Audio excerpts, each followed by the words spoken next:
Salut les makers, j'espère que vous vous portez bien. Alors dans cette vidéo, j'avais tout simplement envie de vous montrer une petite réalisation que j'ai créée pendant l'été. Une petite fontaine zen à poser sur son bureau, pourquoi pas. De sa modélisation sous Fusion, en passant par son impression, le montage et aussi, pour finir, les quelques modifications que j'y ai apportées.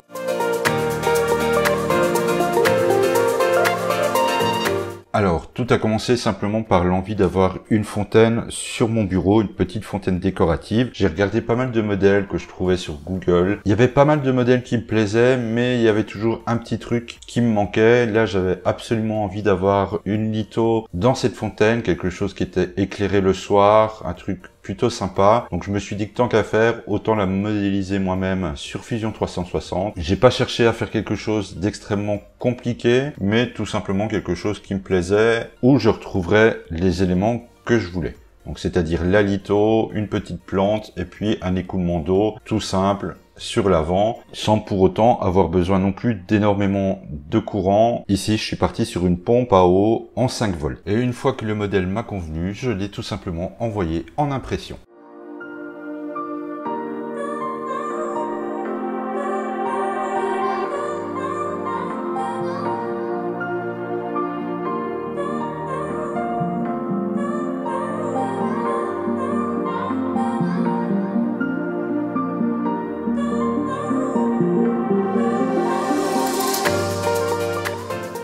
Alors maintenant que l'impression est terminée, j'ai installé tout sur ma table, je vais pouvoir passer au montage. Il y a quelques pièces que je vais devoir retoucher au niveau du fichier. J'ai eu quelques ratés, il y a quelques petits détails à corriger. On va dire que c'est mon prototype. Je vais y aller tranquillement, je vais y aller étape par étape. Je vous mettrai dans l'article qui va avec cette fontaine comment il a été branché exactement si vous avez envie de la refaire. Alors même si ça devrait pas poser de soucis au niveau du filament, ça a été rempli à du 100%, j'ai quand même prévu ici pour les jointures de couler un peu d'ABS liquide que j'avais. Donc ça vient principalement de mes chutes d'ABS avec de l'acétone. Ça l'a rendu liquide, crémeuse et elle me servira donc pour les jointures.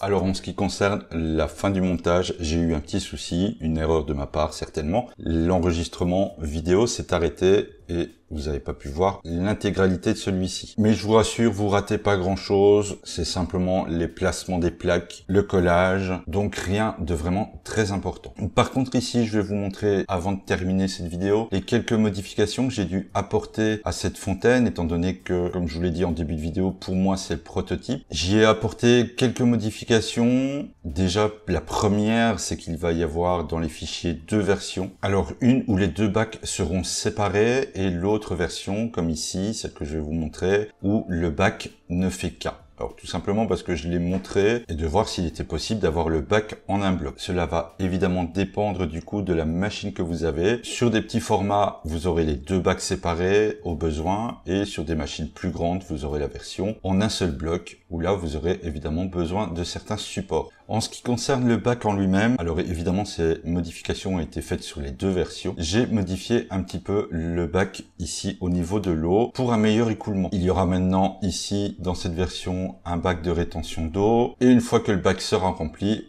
eh bien tout simplement ça va déborder et venir couler tout simplement le long de la sortie. La plaque pour la litho a été légèrement modifiée aussi en dessous avec cette petite courbure supplémentaire pour faire un effet de brise-lame car sinon l'eau avait tendance à tomber directement dans le bac inférieur et c'était relativement bruyant. J'ai rajouté ceci, l'eau va tomber à peu près à ce niveau et donc va être beaucoup moins bruyante et va s'écouler tout simplement dans le bac inférieur. Dernière petite chose aussi que j'ai modifié, c'est dans le bac principal. Je lui ai rajouté tout simplement 3 cm ici, à ce niveau-ci. Ça écarte un petit peu le pot pour la plante vers l'avant et ça évite du coup que l'eau qui s'écoule vienne éclabousser et le remplir et évidemment noyer la plante. Dans mon cas, vu que j'ai mis un cactus, c'est un petit peu deux éléments contradictoire. Le cactus aime la sécheresse et le remplir d'eau, c'était pas vraiment la meilleure des idées du monde. Donc avec cet espace supplémentaire, il ne risque plus rien, il restera bien au sec et je risque plus,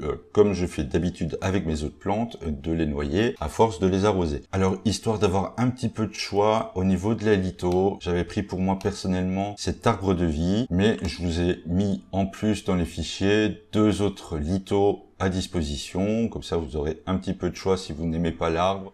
Alors j'espère que cette petite création que j'ai fait durant l'été vous plaira. Elle est évidemment dispo au téléchargement. Alors cette fois-ci elle est sur Cults. Alors pourquoi ça? Tout simplement parce que j'ai mis ce fichier entre guillemets en vente pour un tout petit prix. Il va plus servir en tant que soutien de la chaîne. J'aime bien pouvoir proposer des objets de temps en temps. C'est un des premiers, je pense, que je vous présente en vidéo et qui sera mis entre guillemets en vente. Vraiment un très bas prix. Le but c'est pas de faire de l'argent avec, mais pour ceux qui ont envie de soutenir la chaîne, ben voilà, vous avez une façon de le faire pour pas grand chose et en retour vous avez un objet qui peut être très sympa à avoir chez soi comme objet décoratif. J'y ai passé pas mal de temps, j'ai essayé que ça soit sympa, que ça soit joli, que ça soit pas très compliqué à monter. Vous aurez évidemment toutes les explications nécessaires et le matériel que j'ai utilisé dans la description qui seront fournis avec. J'espère que ça vous plaira et moi je vous dis à bientôt dans une prochaine vidéo.